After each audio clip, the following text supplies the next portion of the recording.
जय श्री राम। जय सीताराम। सभी देवी देवताओं की जय हो। राम राम जी। मेरे चैनल को लाइक करें, सब्सक्राइब करें। तहने आसन नहीं विप्र सुहारा, फिरेऊ राऊ मन सोच अपारा। सब पर संग मही सुरह सुनाई, त्रासित परेऊ अवनी अकुलाई। देखा तो वहाँ न भोजन था, न रसोईया था, न ब्राह्मण था। तब राजा मन में अपार चिंता करता हुआ लौटा। उसने ब्राह्मणों को सब वृतांत सुनाया और बड़ा ही भयभीत और व्याकुल होकर वह पृथ्वी पर गिर पड़ा। भूपति भावी मिटई नहीं, यद्यपि न दूषण तोर किए, अन्यथा होई नहीं विप्र श्राप अति घोर। हे राजन, यद्यपि तुम्हारा दोष नहीं है तो भी होनहार नहीं मिटता। ब्राह्मणों को शाप बहुत ही भयानक होता है, यह किसी तरह भी टाले नहीं टल सकता। अस्क ही सब महिदेव सिधाए, समाचार पुल लोग पाए। सोची दूषण देव ही देही, बिरचत हंस काग किए जेही। ऐसा कहकर सब ब्राह्मण चले गए। नगरवासियों ने जब यह समाचार पाया तो चिंता करने और विधाता को दोष देने लगे, जिसने हंस बनाते बनाते कौवा कर दिया। ऐसे पुण्यात्मा राजा को देवता बनाना चाहिए था तो 100 राक्षस बना दिया। उपरोहिती भवन पहुँचाई, असुर तापसी खबरी जनाई। तेही खलते जहते पत्र पठाए, सजी सजी सेन भूप सब धाए। पुरोहित को उसके घर पहुंचाकर कालकेतु ने कपटी तपस्वी को खबर दी। उस दुष्ट ने जहां तहां पत्र भेजे, जिससे वह सब बैरी राजा सेना साथ सजाकर चढ़ दौड़े। धीरे ही नगर निशान बजाई, विविध भांति नित होई लड़ाई। जूझे सकल सुभत करनी, बंधु समेत परेऊ नरपधरनी। और डंका बजाकर नगर को घेर लिया। नित्य प्रति अनेक प्रकार से लड़ाई होने लगी। प्रताप भानु से सब योद्धा सूरवीरों की करनी करके रण में जूझ मरे। राजा भी भाई सहित खेत रहा। सत्य केतु कुल को नहीं बाचा, विप्रशाप किमी होई असाचा। रिपु जीती सब नृप नगर बसाई, निजपुर गवने जय जसु पाई। सत्य केतु ने के कुल में कोई नहीं बचा। ब्राह्मणों का शाप झूठा कैसे हो सकता था। शत्रु को जीतकर नगर को फिर से बसाकर सब राजा विजयी और यश पाकर अपने अपने नगर को चले गए। भरद्वाज सुनु जाही, सब होई विधाता बाम। धूरी मेरु सम जनक, जमताही बयाल समदाम। याज्ञवल्क्य जी कहते हैं, हे भरद्वाज, सुनो, विधाता जब जिसके विपरीत होते हैं तब उसके लिए धूल समेरु पर्वत के समान भारी और कुचल डालने वाली, पिता यम के समान काल रूप और रस्सी सांप के समान काट खाने वाली हो जाती है। काल पाई मुनि सुनु, सोही राजा। भयउ निशाचर सहित समाजा, 10 सिर ताही 20 भुज डंडा। रावण नाम वीर बरिस बंडा।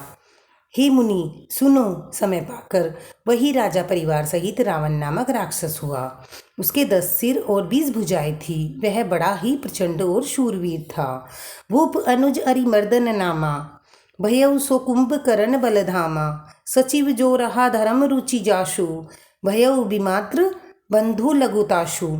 अरिमर्दन नाम जो राजा का छोटा भाई था, वह बल का धाम कुंभकर्ण हुआ। उसका जो मंत्री था, जिसका नाम धर्मरुचि था, वह रावण का सौतेला भाई हुआ। नाम विभीषण जेहि जग जाना, विष्णु भगत विज्ञान निधाना। रहे जे सुत सेवक नृप केरे, बहे निशाचर घोर घनेरे। उनका विभीषण नाम था। जिन्हें सारा जगत जानता था, वह विष्णु भक्त और ज्ञान विज्ञान का भंडार था। जो राजा के पुत्र और सेवक थे, वे सभी भयानक राक्षस हुए। कामरूप खल जिनस अनेका, कुटिल भयंकर विगत विवेका। कृपा रहित हिंसक सब पापी, बरनी न जाई विश्व परितापी। वे सब अनेकों जाति के मनमाना रूप धारण करने वाले और दुष्ट, कुटिल, भयंकर, विवेक रहित, निर्दयी, हिंसक, पापी और संसार को दुख देने वाले हुए उनका वर्णन नहीं हो सकता। उपजे जदति पुलकस्य कुल पावन अमल अनूप, तदपि महिषासुर शाप बस गए सकल अघरूप। यद्यपि वे पुत्र शल्य ऋषि के पवित्र, निर्मल और अनुपम कुल में उत्पन्न हुए, तथापि ब्राह्मणों के शाप के कारण वे सब पापरूप हुए। किन्ह विविध तप तीन्हियों भाई, परम उग्र नहीं बरनी सो जाई। गहु निकट तप देखी विधाता, मांगू बर प्रसन्न मैं ताता। तीनों भाइयों ने अनेक प्रकार की बड़ी बड़ी कठिन तपस्या की, जिसका वर्णन नहीं हो सकता। उनका उग्र तप देखकर ब्रह्मा जी उनके पास गए और बोले, हे तात, मैं प्रसन्न हूँ, जो मांगना है मांगो। करी विनती पद गही 10 सीसा, बोले बचन सुनु जगदीशा। हम काहू के मरही न वो मारे, बानर मनुज जाति दुई बारे। रावण ने विनय करके और चरण पकड़कर कहा, हे जगदीश्वर सुनिए, वानर और मनुष्य इन दो जातियों को छोड़कर हम किसी के मारे न मरे, यह वर दीजिए।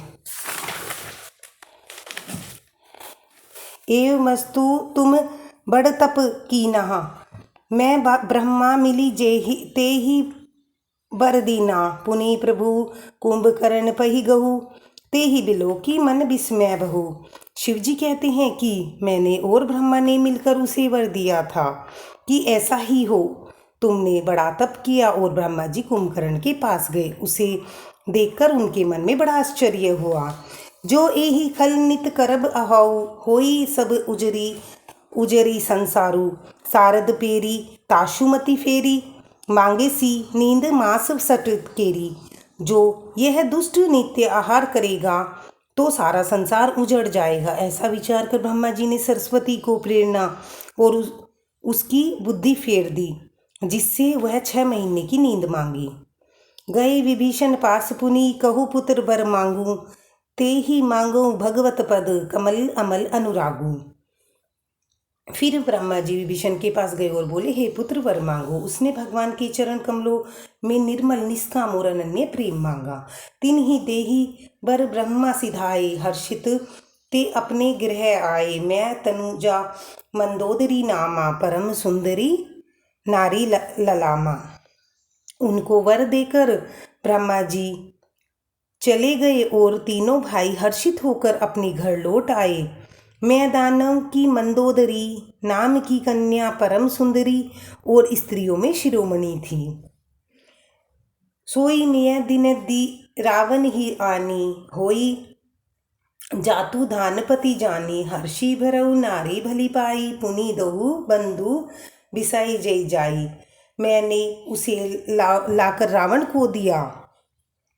उसने जान लिया यह राक्षसों का राजा होगा। अच्छी स्त्री पाकर रावण प्रसन्न हुआ और जाकर दोनों भाइयों का विवाह कर दिया। गिरी त्रिकुट एक सिंधु मझारी, विविध निर्मित दुर्गम अति भारी। सोई मैं दानव बहुरी समारा, कनक रंचित मणि भवन अपारा। समुद्र के बीच में त्रिकुट नामक पर्वत का ब्रह्मन बनाया और एक भारी किला था। महान मायावी और निपुण कारीगर मैं दानव ने उसको फिर से सजा दिया, जिसमें मणियों से जड़े हुए सोने के अनगिनत महल थे। भोगावती जसी अहिकुल बासा, अमरावती जसी सक्र निवासा। तिन्ह ते अधिक रम्य अति बंका, जगत विख्यात नाम ते ही लंका। जैसा नागकुल में रहने वाली की पाताल लोक में भगवतीपुरी है और इंद्र के रहने की स्वर्गलोक में और अमरावतीपुरी है, और उनसे भी सुंदर, अधिक सुंदर और बाका वह दुर्ग था जगत में जिसका नाम श्रीलंका प्रसिद्ध हुआ। धन्यवाद। लाइक करें, सब्सक्राइब